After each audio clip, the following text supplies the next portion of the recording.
Jhin is a meticulous criminal psychopath who believes murder is art. Once an Ionian prisoner, but freed by shadowy elements within Ionia's ruling council, the serial killer now works as their cabal's assassin. Using his gun as his paintbrush, Jhin creates works of artistic brutality, horrifying victims and onlookers. He gains a cruel pleasure from putting on his twisted theater, making him the best choice to send the most powerful of messages: terror. For years, Ionia's southern mountains were plagued by the infamous Golden Demon. Throughout the province of Jhin, a monster slaughtered scores of travelers and sometimes whole farmsteads, leaving behind twisted displays of corpses. In desperation, the Council of Jhin sent an envoy to beg Great Master Kusho for help. Upon hearing of the region's plight, Kusho feigned an excuse for why he couldn't help. But a week later, the master, his son Shen, and star apprentice Zed disguised themselves as merchants and moved to the province. In secret, they visited the countless families emotionally shattered by the killings, dissected the horrific crime scenes, and looked for possible connections or patterns to the murders. Their investigation took 4 long years and left the 3 men changed. The famous red mane of Kusho turned white. Shen, known for his wit and humor, became somber.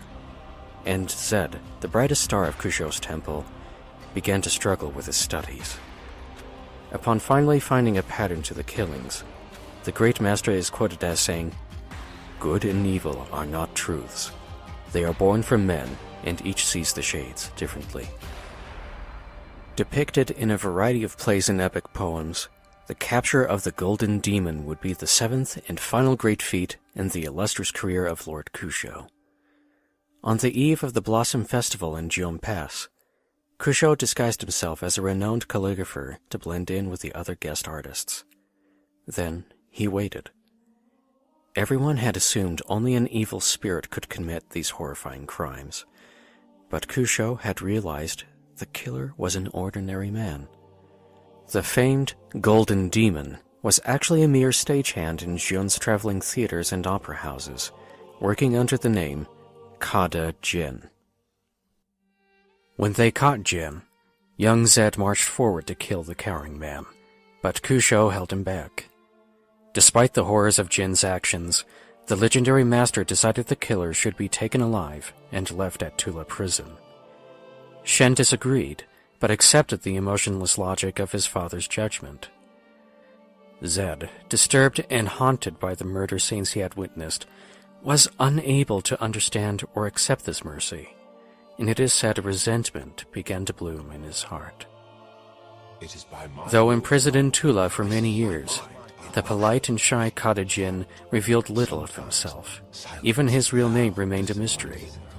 But while a prisoner, the monks noted he was a bright student who excelled in many subjects, including smithing, poetry, and dance.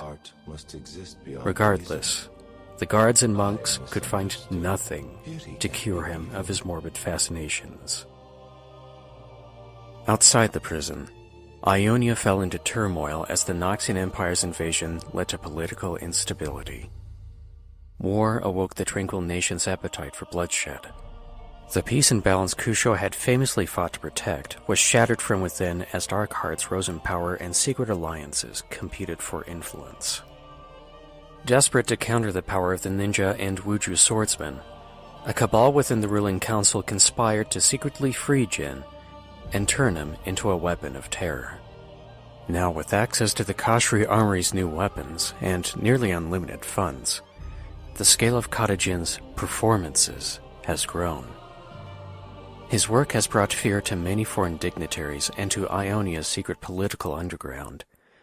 But how long will the serial killer, craving attention, be satisfied working in the shadows?